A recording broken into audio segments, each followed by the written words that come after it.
પોરબંદરમાં નવરાત્રિના પાવન પર્વ દરમિયાન વિવિધ માઈ મંદિરોએ ભક્તોની ભારે ભીડ ઉમટી રહી છે અને માતાજીની પૂજા અર્ચના કરી ભક્તો ધન્યતાનો અનુભવ કરી રહ્યા છે। ત્યારે 140 વર્ષ જૂના સામુદ્રી માતાજીના મંદિરે પણ હાલ માતાજીને દરરોજ અવનવા શણગાર કરવામાં આવી રહ્યા છે। નવરાત્રિનો પાવન પર્વનો પ્રારંભ થયો છે અને પોરબંદરમાં વિવિધ માતાજીના મંદિરે શણગાર દર્શન સહિતનું આયોજન કરાયું છે। ત્યારે સુતાડવાળા વિસ્તારમાં આવેલ 140 વર્ષ જૂનું સામુદ્રી માતાજીનું મંદિર હજારો ભક્તોની આસ્થાના કેન્દ્ર સમાન છે।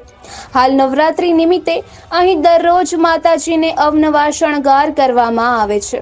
ત્યાં અહીં દરરોજ સાંજે નાના બાળકો રાસ ગરબાની રમઝટ પણ બોલાવે છે।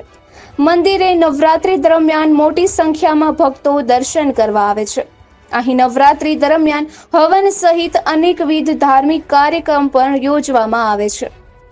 નિપુલ પોપટ, पोरबंदर टाइम्स। मेरा नाम घनश्याम पंडित है। मैं मथुरा से यहाँ आता हूँ और सामुद्री माता का मंदिर है सुतारवाड़ी में, नगर पालिका के पीछे।